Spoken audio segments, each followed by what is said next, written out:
मांगते। अभी तो ये अंगड़ाई है, आगे और लड़ाई है।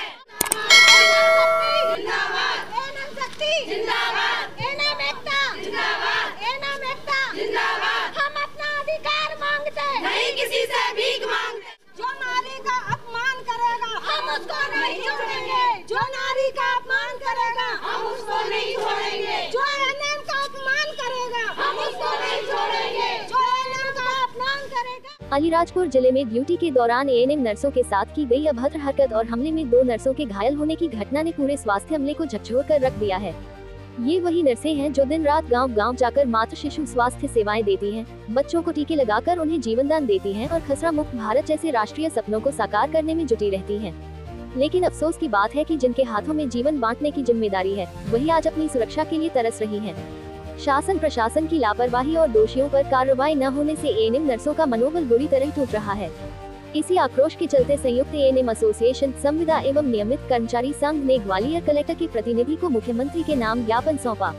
नर्सों ने प्रशासन से गुहार लगाई कि दोषियों को कठोर सजा दी जाए और महिला स्वास्थ्य कर्मियों को सुरक्षा का पूरा भरोसा मिले। संघ ने चेतावनी दी है कि यदि शीघ्र न्याय नहीं मिला तो एएनएम संघ मजबूर होकर आंदोलन का रास्ता अपनाएगा। एएनएम बहनों का कहना है कि हम दूसरों की जिंदगी संवारते हैं, लेकिन हमें भी जीने और सुरक्षित रहने का हक है। ग्वालियर से पत्रकार बबलू भोसले की खास रिपोर्ट। हाँ सर, हमारी जो एक एएनएम बहन थी अलीराजपुर में, जो उसके साथ एक अमानवीय कृत्य किया गया और अभी तक शासन के द्वारा उन दोषियों पर कोई कार्रवाई नहीं की गई, तो हम उन दोषियों पर सख्त और कठोर कार्रवाई करके अपनी उस एएनएम बहन को इंसाफ दिलाना चाहते हैं, जो समाज के हर वर्ग के मतलब टीकाकरण के माध्यम से हर बीमारी से सुरक्षित करने का बीड़ा उठाया है। वो अपनी सुरक्षा की जिम्मेदारी, हमारी सुरक्षा की जिम्मेदारी किसकी है? हम ये पूछना चाहते हैं शासन से, क्या आपकी एएनएम ये आपकी लाडली बहना नहीं थी? क्या इसकी सुरक्षा की जिम्मेदारी आपकी नहीं थी? क्या केवल ये इसको छोड़ दिया गया ऐसे ही? क्यों उन दोषियों पे अभी तक कार्रवाई नहीं की गई? क्यों वह, जब आपको पता था कि एएनएम का सारा कार्य क्षेत्र जोखिम, उसका जो कार्य था वो जोखिम भरा हुआ था, फिर भी आपने उसको क्यों नहीं वाहन सुविधा उपलब्ध कराई गई? क्यों वहाँ पे मतलब उसे अकेले जाने दिया? आज हमने अपनी बहन को इंसाफ के लिए पूरे प्रदेश भर में एक धरना प्रदर्शन करके ज्ञापन दिया हुआ है। अगर शासन द्वारा हमारी बहन को 24 घंटे के अंदर दोषियों पर कार्रवाई और हमको इंसाफ नहीं दिया गया तो हम टीकाकरण का विरोध करके और अनिश्चितकालीन हड़ताल पर चले जाएंगे, जिसकी जिम्मेदारी शासन और प्रशासन की होगी। प्रशासन ने भी आपको क्या अभी कोई आश्वासन नहीं दिया गया है।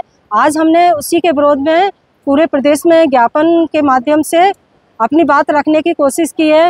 अगर 24 घंटे में प्रशासन उन दोषियों पर कठोर कार्रवाई नहीं करता है तो पूरे प्रदेश की एएनएम अपना जो एक अभियान चल रहा है अभी दस्तक अभियान, उसको हम स्थगित करेंगे। हम कोई अभियान नहीं करेंगे। जैसे जितने भी प्रोग्राम है जो एएनएम के द्वारा संपादित किए जाते हैं, तो फिर एएनएम की सुरक्षा की जिम्मेदारी किसकी है? जबकि उसको दूर दराज के क्षेत्र में भेज दिया जाता है और आप कहते हैं उसको सार्थक लगाओ, जबकि आपको पता है कि सार्थक लगाने के लिए उसको वहाँ नेटवर्क सुविधा नहीं है। जब एएनएम ऑलरेडी उसमें ऐसे क्षेत्र में जा रही है, फिर उससे आप क्यों इससे मानसिक प्रताड़ना भी दे रहे हैं? जब उसके साथ ऐसी अमानवीय घटना हो रही है, ना तो आपके उसको संज्ञान में लिया गया, आए दिन आप उसे मानसिक प्रताड़ना दे रहे हैं, हर रोज उसे निलंबन कर रहे हैं, जबकि उसके द्वारा किए गए कार्य को आप किसी और कैडर का नाम बता के किसी और को कैडर को सम्मानित करते हैं, प्रोत्साहन राशि दी जाती है। क्या केवल एएनएम कार्य करने और प्रताड़ना के लिए एएनएम है?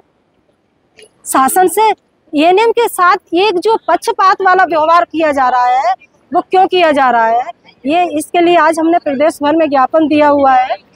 क्या नाम क्या? विमलेश शर्मा, प्रदेश। जी सर।